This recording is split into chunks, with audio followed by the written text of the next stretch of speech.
శాస్త్రీయ సమయానికి మనం వచ్చాం కనుక ఇంతవరకు చక్కగా పాటలు పాడి పరిచయం. దూర ప్రాంతం నుండి వర్తమానికులు మన మధ్యలో ఉన్నారు. మరి రెవరెండ్ మరాఠీ గారు మన మధ్యలో ఉన్నారు. వారిని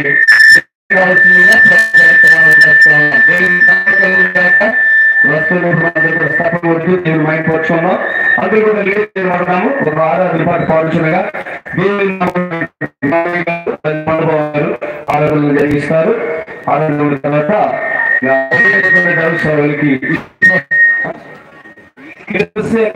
ఆరాధనలో పాల్గొన్న ప్రతి వారిని కూడా దేవుడు దీవించిన మనకు దేవుడు స్తోత్రం చెల్లించాలండి.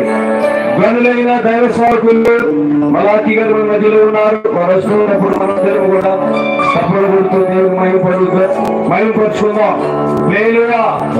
గానయ్య గారు పడబోయే ఆరాధన పాట పాడిన తర్వాత వాక్యానికి సమయం ఇద్దాం. దేవునికి మహిమ కలుగునుగా. లేచి నిలబడి ప్రతి ఒక్కరు కూడా లేచి నిలబడి పరిశుద్ధ గ్రంథంలో నుండి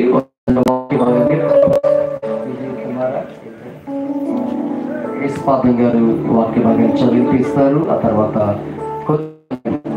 ఆరాధించిన తర్వాత నైవేద్యాలు మలాఖీ గారు వరుస్తూ ఉండగా గట్టిగా చప్పట్లు కొడుతూ హృదయపూర్వకంగా వారిని ఆహ్వానిద్దాం.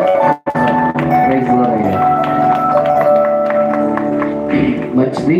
దేవుని వాక్యంలోని లూకాస్ సువార్త 2వ అధ్యాయము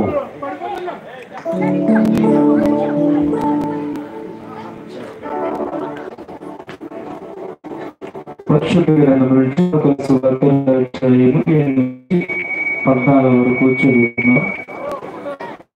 ఆ దేశంలో కొందరు గొర్రెల కాపరులు పొలములో ఉండి రాత్రి వేళ తమ మందను కాచుకొనుచుండగా ప్రభు దూత వారి యొద్దకు వచ్చి నిలిచెను. ప్రభువు మహిమ వారి చుట్టూ ప్రకాశించినందున వారు మిక్కిలి భయపడి, అయితే ఆ దూత భయపడకుడి, ఇదిగో ప్రజలందరికీ కలగబోవు మహా సంతోషకరమైన సువర్తమానే మీకు తెలియజేస్తున్నాం.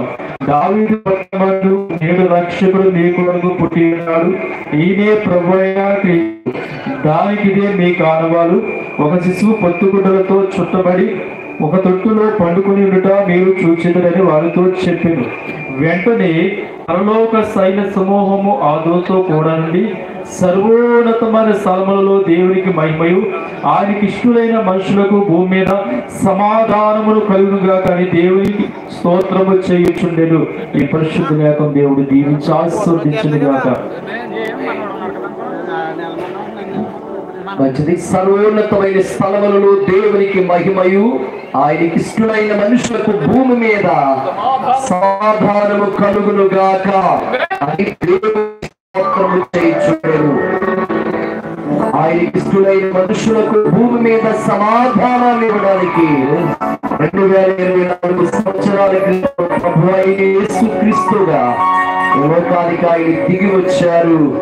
ఆ ఉన్నతమైనటువంటి దేవుడు మనకిచ్చినటువంటి ఈ గొప్ప సంతోషము ఆనందాన్ని బట్టి చేతులకి మనసార దేవునికి స్తోత్రయాలు చెప్తాం. స్తోత్రం స్తోత్రం. కళ్ళు మూసుకోవాలి.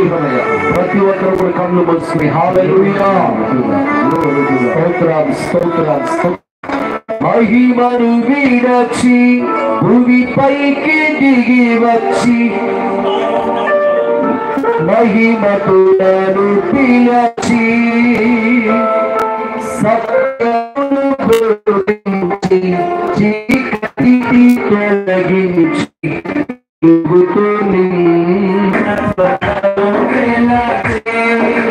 సత్యమును బోధించి చీకటిని తొలగించి